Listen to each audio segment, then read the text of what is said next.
Salut à tous les amis. Nous sommes le vendredi 25 juillet. J'espère que vous allez bien. C'est l'heure de votre nouvelle rubrique estivale, la rétro. On remonte le temps pour voir ce qui s'est passé un 25 juillet, depuis 2009, dans l'actualité du Real Madrid et du FC Barcelone. Pour cela, j'ai ressorti mes archives espagnoles et les unes de la presse de l'époque.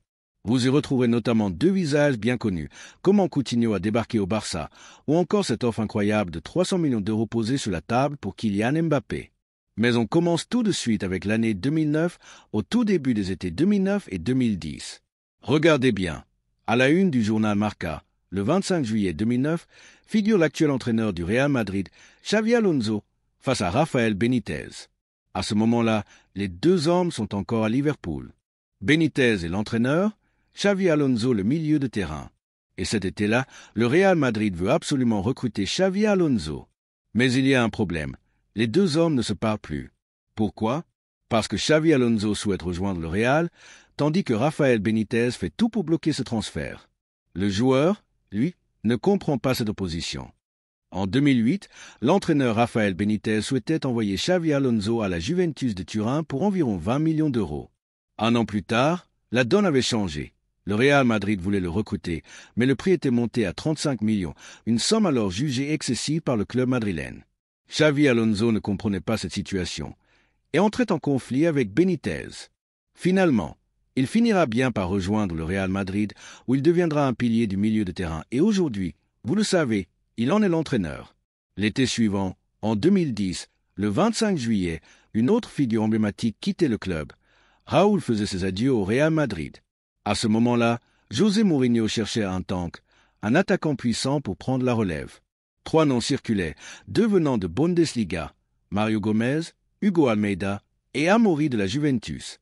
Mais aucun des trois ne signera au Real. Cet été-là marque aussi le départ d'un autre symbole du club, Guti. Le 25 juillet 2011, c'est un jeune espoir français qui débarque, Raphaël Varane. Sur les photos, on voit un adolescent avec sa gourmette et son petit t-shirt, l'air encore très jeune. Il arrive du RC Lens, repéré notamment par Zinedine Zidane. Le Real est alors en tournée d'été aux États-Unis et remporte un match contre Philadelphie 2-1. Parmi les recrues de l'époque, Fabio Contrao, Callejon qui marquera d'ailleurs le deuxième but et Varane, déjà présent dans le groupe. Ce même été, Kaka fait une petite déclaration « J'ai besoin de confiance ». Il est alors en difficulté au Real. Un an plus tard, le 25 juillet 2012, Marca lui consacre une avec le célèbre slogan « Red Bull lui donne des ailes ». Le club souhaite s'en séparer et des rumeurs évoquent un départ possible vers la MLS. Kaka refusera de diviser son salaire par deux pour signer au New York Red Bull et restera finalement une saison de plus au Real avant de retourner à l'AC Milan en 2013. Du côté du FC Barcelone à cette époque, l'équipe était encore en transition.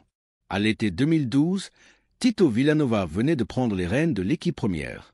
Dani Alves était l'un des leaders du vestiaire, véritable patron sur le terrain.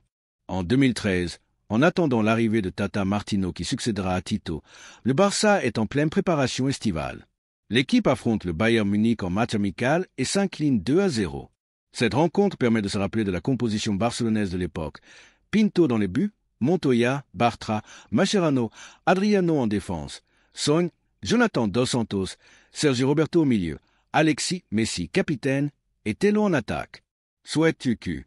Du côté du Bayern, on retrouvait alors Neuer dans les cages, Rafinha, Boateng, Dante, aujourd'hui à Nice. Il y avait aussi Alaba, désormais au Real Madrid. Toni Kroos, lui aussi passé par le Real. Philippe Lahm, le capitaine emblématique, Thiago Alcantara, Robben, Müller et Franck Ribéry. Les buts ce jour-là avaient été inscrits par Lahm et Mandzukic, scellant une victoire 2-0. C'était juste avant l'arrivée du Tata Martino au Barça en 2014. Vous vous souvenez sûrement de la lourde sanction infligée à Luis Suarez après sa morsure sur l'Italien Chiellini avec l'Uruguay en Coupe du Monde.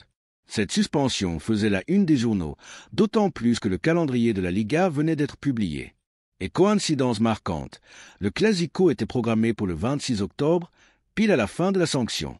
Ce qui signifiait que Suarez pourrait faire ses débuts pile pour le premier Clasico contre le Real Madrid.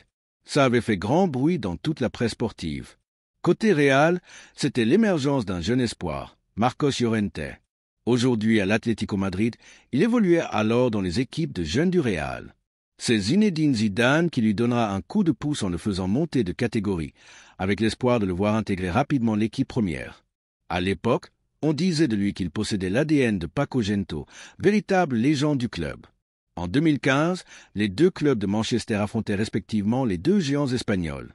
Le Real Madrid croisait Manchester City et s'imposait largement grâce à une BBC, Bal Benzema Cristiano, en grande forme, véritable arme fatale de l'équipe alors dirigée par Rafael Benitez. On voit d'ailleurs ce dernier ici aux côtés de Cristiano Ronaldo. Pendant ce temps, le FC Barcelone affrontait Manchester United, alors coaché par Louis van Gaal.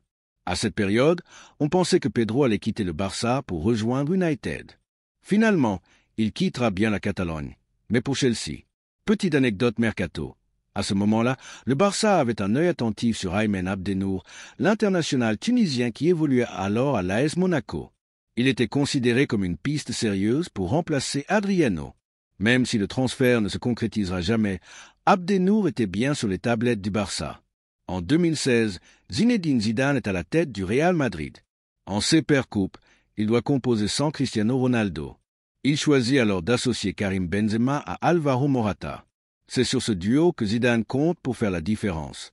Du côté du Barça, c'est un sacré feuilleton qui se joue. À quelques jours près, le club catalan était tout proche de recruter Kevin Gamero, alors joueur du FC Séville. Une affaire qui fera couler beaucoup d'encre. Du côté de Séville, il y avait Vieto, je vous en parlais hier, qui appartenait à l'Atlético Madrid. Que s'est-il passé au dernier moment? Eh bien, l'Atlético a réussi à devancer le Barça pour recruter Kevin Gamero. Ils ont proposé une offre incluant de l'argent ainsi que Vieto, qui est parti à Séville. Résultat, Gamero a signé à l'Atlético Madrid et ne jouera donc pas pour le FC Barcelone. Cette même saison, je vous évoquais Adriano tout à l'heure. Eh bien, c'est à l'été 2016 qu'il quitte le Barça pour rejoindre le club de Beşiktaş. Petite parenthèse anecdotique. En 2016, Lionel Messi revient de vacances avec un tout nouveau style capillaire. Il est devenu blond platine. Les médias retracent alors l'évolution de ses looks depuis ses débuts en 2003. Cheveux longs et gominés à ses débuts, coupe plus courte en 2011 à 2012, rasé sur les côtés en 2014 à 2015, jusqu'à ce fameux look blond de 2016. En 2017, je vous parlais hier du fameux ce queda de Gérard Piqué à propos de Neymar, resté au Barça. Mais du côté du Real Madrid aussi, il y avait un feuilleton. En une de Marca à l'été 2017, on s'interrogeait sur l'avenir de Cristiano Ronaldo. Finalement, il ne partira pas cette année-là, mais l'été suivant pour rejoindre la Juventus de Turin. Toujours en 2017, on est en pleine négociation à Londres entre le Barça et Liverpool pour l'arrivée de Philippe Coutinho, qui deviendra l'un des transferts les plus coûteux de l'histoire du club catalan.